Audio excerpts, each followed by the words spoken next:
खाने लग जाए जहाँ टाइम सुना प्राइस।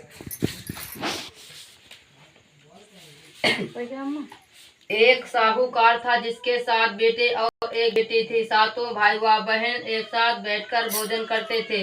एक दिन कार्तिक की कृष्ण पक्ष की चौथ तो आया तो भाई बोला कि बहन आओ भोजन करें।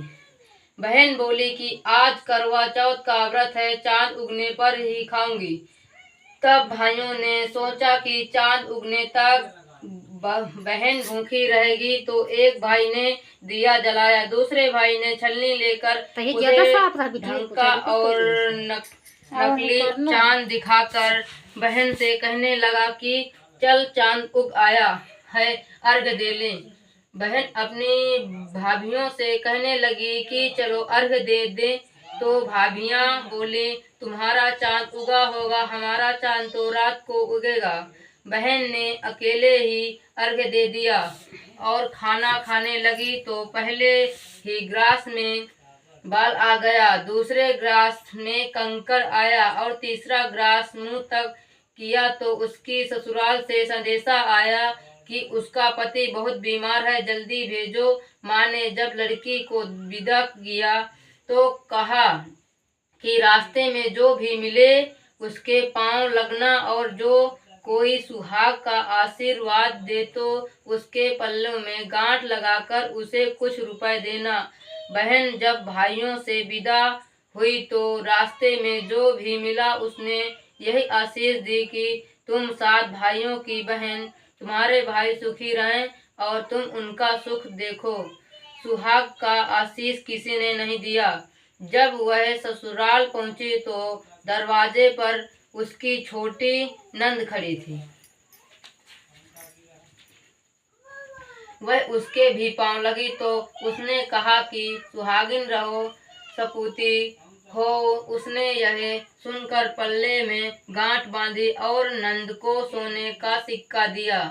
तब भीतर गई तो सास ने कहा कि पति धरती पर पड़ा है, तो वह उसके पास जाकर उसकी सेवा करने के लिए बैठ गई।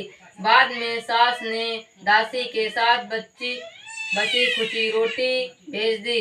इस प्रकार से समय बीतते बीतते मार्गशीर्ष की चौथ आई तो चौथ माता बोली करवा लें भाइयों की प्यारी बहन करवा लें। लेकिन जब उसे चौथ माता नहीं दिखलाई दी तो वह बोली हे माता, आपने मुझे जुड़वा है तो आ जाने मौका दे, आ जाने। आप ही मेरा उद्धार करोगे, आपको मेरा उद्धार देना पड़ेगा। तब उस चौथ माता ने बताया कि पौष की चौथ आएगी, वह मेरे से बड़ी है, उसे ही सब कहना, वही सुहाग वापस देंगे। पौष की चौथ आकर चली गई, माघ की चली गई, फाल्गुन की चली गई, चैत्र वैशाख जेठ आषाढ़ और श्रावण भादो की सभी चौथ आई और यही कहकर चली गई कि आगे वाली को कहना।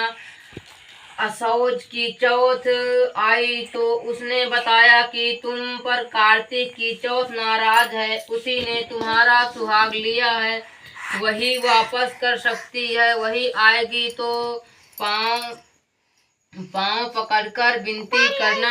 यह बताकर वह भी चली गई।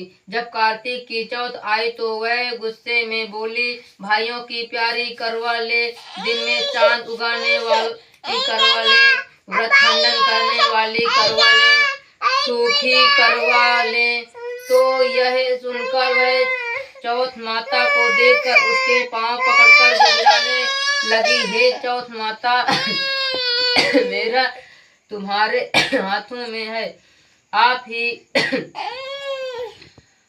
ही मुझे सुहागिन करें। तो माता बोली पापिन हत्यारे, मेरे पांव पकड़कर क्यों बैठ गई। तब वह बोली कि जो मुझसे भूल हुई उसे क्षमा कर दो, अब भूल नहीं करूंगी। तो चौथ माता ने प्रसन्न होकर आँखों से काजल, नाखूनों में से मेहंदी और टीके में से रोली लेकर छोटी उंगली से उसके आदमी पर छींटा दिया तो वह उठकर बैठ गया और बोला कि आज मैं बहुत सोया। वह बोली, क्या तुम सोए? मुझे तो 12 महीने हो गए और